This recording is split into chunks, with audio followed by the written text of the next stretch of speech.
Shirinian here with us, the director and filmmaker of So Far From Home, and we just watched your film, Lorne, and everybody was so touched by your film of the story of your father. How did you collect all that material and was able to bring it to life? Since I've been working in this area for a long time, I have a large collection of materials, and I'm always interested in images, and I've been collecting photographs of the period for many years. So I had a pool of resources. What I needed first was a tight text, a narrative, textual narrative. And I wrote that, trimmed it down, made it precise, concise, and I needed to move along. The difficult thing was the fact that I only have, in our family, there are only 3 photographs of my grandmother. Nothing on my mother's side exists. And nothing on my father's side, his father, my grandfather's side. So with 3 photographs, it's very difficult to make something out of it. So I had the narrative, and I had to put a series of images together to tell the story, but a series of static images is rather boring. It can be. So fortunately, my son, Benjamin, my younger son, came up with the artistic concept of motion graphics and a 3D effect, which made them pop and move, kind of a static blue, static image before each film, like a blue veil through which memory, the photos comes through. So it worked, and I think the film kind of grabs your attention and moves along rather quickly, and it makes its point very well, I think. You mentioned you made films early on in your career. I did, yes, yeah. They were the 60s were a special time at university, and you know, I thought I was going to be a filmmaker. I wanted to go to London, the London School of Film Technique. I had a camera, and I made films. They weren't anything Armenian, but they were films that were allowed me to try to begin to understand film language. And probably it's best they haven't survived, because I'd have to look at them again and be very critical of them. But at least I had that chance to try.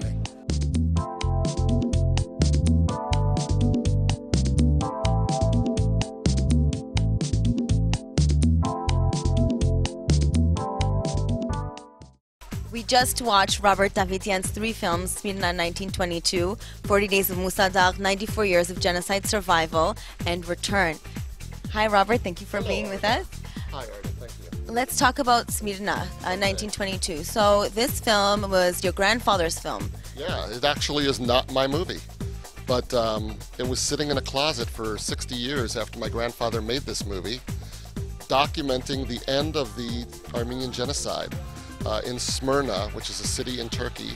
And Armenians and Greeks lived there, and Turks, you know, wanted them out. And the government set fire to the city. And it resulted in, well, of course, many deaths, but also a refugee crisis and an orphan crisis. And many of those orphans went to Greece, and that's where my grandfather followed them and made a document about that. 40 Days of MUSA, DAGH, 94 Years of Genocide Survival. This movie is about VAKIFLI, the only all-Armenian village in modern-day Turkey. Tell me, how did you discover this village? Well, I have friends in Turkey, and I've been going there a couple of times. And one of them is a Turkish man, and he told me about it. He says, Robert, you should make a documentary about this city, this village, really. And I said, well, what do you mean? He said, it's all Armenians still to this day, and I was kind of shocked. I mean, I thought, wow, that's like a major, you know, win. I mean, that's like an amazing story of survival, that this village is still Armenian and still surviving. So he told me that they have a commemoration every August. So last August I went, a year ago, 2009, and we were there for the commemoration. He was there also, so I figured let him tell the story. He's Turkish, let him tell the story. And he did. So that's how that came about. So this movie has not only his perspective, but also the perspective of an Armenian that was there during the genocide. And he's he was like 95 years old. He was 1 during the genocide. And he also tells his story too. And I think it's just great that we have this on tape and really a historical record of what happened there. And this is a story that most Armenians know about. It's called 40 Days of MUSA. But what they don't know is what happened after they climbed the mountain, they fought off the Turkish troops, and they were rescued by the French ship. Well, then what happened? They came back. I didn't know that. So there you go. So that's the story of 40 Days of MUSA, 94 years of genocide survival. The third and final movie that Robert Davidian brought to the film festival is called Return, about diasporan Armenians uprooting their whole family and their lives from the diaspora and moving to Armenia for good. Robert, how did you come across all of your subjects for this movie? I've been going to Armenia for like 10 years, back and forth, and I've made a lot of friends each time I go. So that's how I met these people, and I started thinking, wow, if I've been here so many times and they're all saying, oh, it's such a great time here, you should move here. I never really thought about it. Then I started thinking, yeah, maybe I will move here. So let me ask these people questions and also have a camera with me. And then this movie came about. So how did I meet them? They were just friends. I just kept meeting more and more. And there's so many diasporans moving there now that there's some that I haven't met yet. But I'm going to meet every diasporan in Armenia, I promise.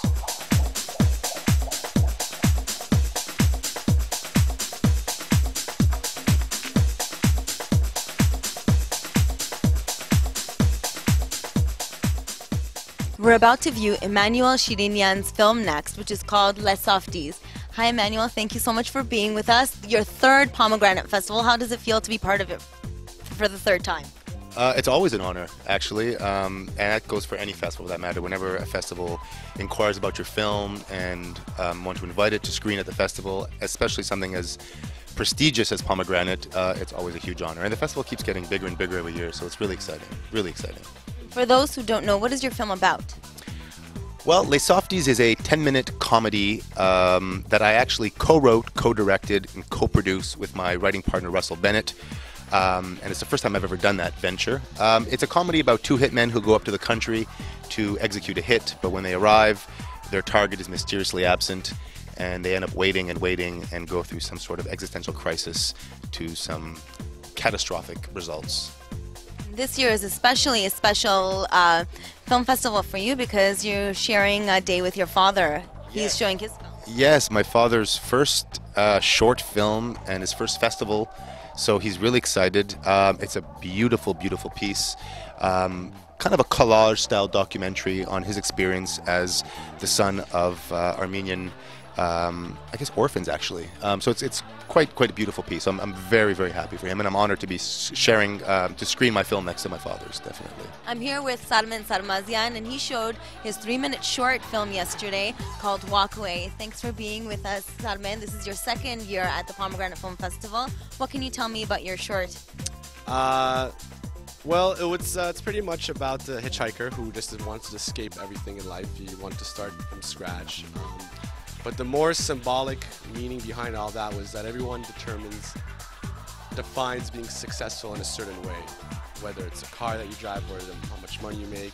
The premise of this film was to say, the hell with that, you define it however you want to define it. And at the end of the movie, he just says, that's it, I'm out of here. So I just screw up the ending right now for you, but that's pretty much the premise behind the whole film.